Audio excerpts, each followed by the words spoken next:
অন্নপূর্ণা যোজনা নিয়ে আবার একটি নতুন বিজ্ঞপ্তি জারি করা হয়েছে রাজ্য সরকারের তরফ থেকে। রাজ্যের মহিলাদের অ্যাকাউন্টে ডিবিটির মাধ্যমে প্রত্যেক মাসে যে ৩,০০০ টাকা দেওয়ার কথা ছিল, সেটা গত জুলাই মাসের ১ তারিখে কিন্তু ১,১০,০০,০০০-এর বেশি মহিলার অ্যাকাউন্টে এই টাকা রাজ্য সরকারের তরফ থেকে ছাড়া হয়েছে। এবং যারা প্রকৃত যোগ্য ব্যক্তি রয়েছে তারা অনেকেই কিন্তু এই প্রকল্পের সুবিধা পাননি। তো তাদের জন্য রাজ্য সরকার একটি নতুন বিজ্ঞপ্তি বা নির্দেশ জারি করা হয়েছে রাজ্যের মহিলাদের কথা মাথায় রেখে, যে সমস্ত মহিলারা যোগ্য হওয়া সত্ত্বেও এই প্রকল্পের সুবিধা থেকে বঞ্চিত রয়েছেন বা এখনও পর্যন্ত টাকা পাননি, তাদের বিভিন্ন কারণ হতে পারে বা কারণ থাকতে পারে। সেটি কারো ডকুমেন্টসে বা নথিপত্রে ভুল রয়েছে, গরমিল রয়েছে, বা কেউ ফর্ম ফিল আপ ভুল করেছে, বা কারো কোনো ব্যাংক সংক্রান্ত সমস্যা রয়েছে, কেউ হয়তো এমনটা রয়েছে যে ব্যাংকের নম্বর ডিবিটি লিঙ্ক নেই বা অন্য অ্যাকাউন্টে, পুরনো অ্যাকাউন্টে টাকা ঢুকে যাচ্ছে, এরকম অনেক সমস্যা রয়েছে। তো যাদের যে সমস্যায় থাকুক না কেন, ২৮ লক্ষ আবেদন কিন্তু ইতিমধ্যেই বাতিল করে দেওয়া হয়েছে। তো রাজ্য সরকারের তরফ থেকে রাজ্যের মহিলাদের জন্য আর একটি বিশেষ ঘোষণা দেওয়া হয়েছে। যারা এখনও পর্যন্ত প্রকৃত যোগ্য রয়েছে অথচ টাকা পাননি, তাদের জন্য ১০ই জুলাইয়ের মধ্যে টাকা দিয়ে দেওয়া হবে বলে জানানো হয়েছে।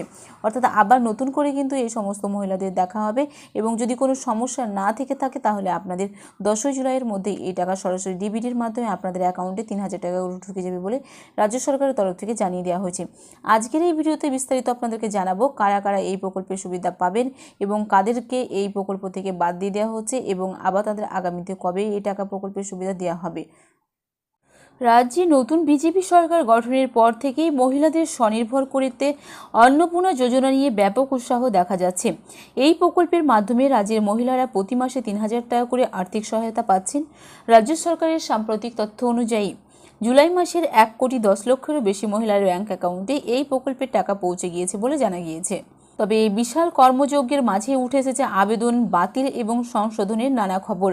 সরকারের দেওয়া পরিসংখ্যান বলছে যে অন্নপূর্ণা যোজনার জন্য মোট ১,৬০,০০,০০০ আবেদন জমা পড়েছিল, যার মধ্যে যাচাই বাছাইয়ের পর প্রায় ২৮ লক্ষ আবেদন বাতিল করা হয়েছে। তবে সরকার স্পষ্ট জানিয়ে দিয়েছে, যোগ্য কোনো উপভোক্তা যাতে বঞ্চিত না হন সেজন্য বাতিল হওয়া আবেদনকারীরা আবার নতুন করে আবেদন করার সুযোগ পাবেন। গত ১ জুলাই থেকে যোগ্য উপভোক্তাদের অ্যাকাউন্টে টাকা আসা শুরু হয়েছে। ব্যাংক সংক্রান্ত জটিলতা বা নথিপত্রগত সমস্যার কারণে যাদের টাকা আটকে পড়েছিল তাদের জন্য আগামী ১০ই জুলাই পর্যন্ত সময়সীমা বেঁধে দেওয়া হয়েছে। অর্থাৎ এই সময়ের মধ্যে সমস্যার সমাধান হলে টাকা পাওয়া সম্ভব বলে স্পষ্ট জানানো হয়েছে। এবারের সরকারি নীতিতে কিছু বড় রদবদল এসেছে। মুখ্যমন্ত্রী জানিয়েছেন যে লক্ষ্মীর ভাণ্ডারের পুরনো তালিকা থেকে প্রায় ২৭ লক্ষ নাম বাদ দেওয়া হয়েছে। এর পেছনে বড় কারণ হিসাবে উঠে এসেছে অযোগ্যতা। যারা সরকারি চাকরিজীবী, পেনশনভোগী কিংবা আয়করের আওতায় পড়েন তারা এই প্রকল্পের সুবিধা পাবেন না। এছাড়া পুরুষ হয়েও দীর্ঘদিন ধরে মহিলা প্রকল্পের সুবিধা নেওয়া ব্যক্তিদের চিহ্নিত করেছে সরকার। এমনকি ভোটার তালিকায় নাম না থাকা ও ভুয়ো নাগরিকদের নামও তালিকা থেকে বাদ দেওয়া হয়েছে বলে জানানো হয়েছে। তবে শরণার্থীদের ক্ষেত্রে সরকার কিছুটা নমনীয় মনোভাব দেখিয়েছে। বাংলাদেশ থেকে আগত শরণার্থী এবং যারা সিএএ এর মাধ্যমে নাগরিকত্বের জন্য আবেদন করেছেন তাদের আবেদন নিষ্পত্তি না হওয়া পর্যন্ত এই প্রকল্পের সুবিধা থেকে বাদ দেওয়া হবে না। একই সঙ্গে এসআইআর বা ট্রাইব্যুনালে যাদের মামলা চলছে, শুনানি শেষ না হওয়া পর্যন্ত তারাও মাসে ৩,০০০ টাকা করে পাবেন বলে জানিয়েছে। স্বচ্ছতা বজায় রাখতে সরকার কঠোর অবস্থান নিয়েছে। অন্নপূর্ণা ভাণ্ডার প্রকল্পের সুফল প্রকৃত এবং অভাবী এবং যোগ্য মহিলারা যাতে পান তা নিশ্চিত করাই সরকারের মূল লক্ষ্য। যারা এখনও ভেরিফিকেশন পর্যায়ে আটকে আছেন তাদের চিন্তার কারণ নেই। চূড়ান্ত তালিকা প্রকাশের পরেই পুরো বিষয়টি পরিষ্কার হয়ে যাবে বলে আশা রাখছে বিশেষজ্ঞ মহল।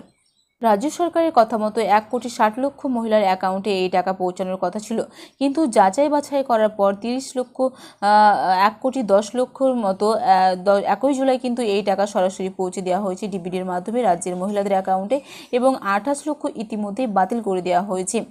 যাদের অ্যাকাউন্টে এখনও পর্যন্ত টাকা ঢোকেনি এবং যোগ্য রয়েছে তাদের জন্য রাজ্য সরকারের তরফ থেকে একটি বিশেষ সিদ্ধান্ত নেওয়া হয়েছে।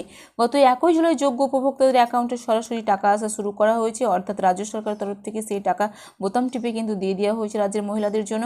কিন্তু যারা যোগ্য রয়েও এখনও পর্যন্ত তাদের অ্যাকাউন্টে টাকা আসেনি, তাদের বিভিন্ন সমস্যার জন্য বা বিভিন্ন কারণের জন্য এই সমস্যা হয়েছে।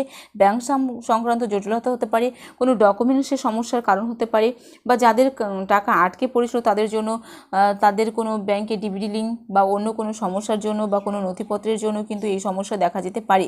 তো যাদের এইরকম সমস্যা হয়েছে তাদের জন্য রাজ্য সরকারের তরফ থেকে আগামী ১০ই জুলাই পর্যন্ত সময়সীমা বেঁধে দেওয়া হয়েছে। অর্থাৎ এই সময়ের মধ্যে কিন্তু সমস্যার সমাধান হয়ে যাবে, এবং হলে কিন্তু আপনি অবশ্যই আগামী ১০ই জুলাইয়ের মধ্যে এই অন্নপূর্ণা যোজনার প্রতি মাসে যে 3,000 টাকা করে রাজ্য সরকারের ঘোষণা অনুযায়ী সেই 3,000 টাকা কিন্তু 10ই জুলাইয়ের মধ্যে কিন্তু আপনার অ্যাকাউন্টে ঢুকে যাবে। যে সমস্যা আপনার রয়েছে সেই সমস্যা মিটে গেলেই কিন্তু এই প্রকল্পে টাকা ঢুকে যাবে বলে রাজ্য সরকারের তরফ থেকে ইতিমধ্যে জানিয়ে দেওয়া হয়েছে। এবং কারা এই প্রকল্প থেকে বঞ্চিত হবে, কাদের বাদ দেওয়া হবে এবং কাদেরকে কী বিশেষ সুবিধা দেওয়া হবে রাজ্য সরকারের তরফ থেকে ইতিমধ্যে জানিয়ে দেওয়া হয়েছে। যারা চাকরিজীবী সরকারি বা যারা পেনশনভোগী বা যারা আয়করের আওতায় পড়েন তাদেরকে এই প্রকল্পের সুবিধা দেওয়া হবে না, এবং পুরুষ যারা রয়েছে তারাও কিন্তু এই প্রকল্পের সুবিধা পাবেন না।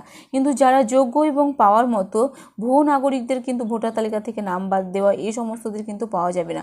কিন্তু যাদের দেওয়া হওয়ার কথা ঘোষণা করেছে, সিএতে যারা নাগরিকত্বের জন্য আবেদন করেছে বা ট্রাইব্যুনালে বা শুনানি শেষ হওয়া না পর্যন্ত তারা কিন্তু এই প্রতি মাসে 3,000 টাকা করে সুবিধা কিন্তু পেয়ে যাবেন অটোমেটিক।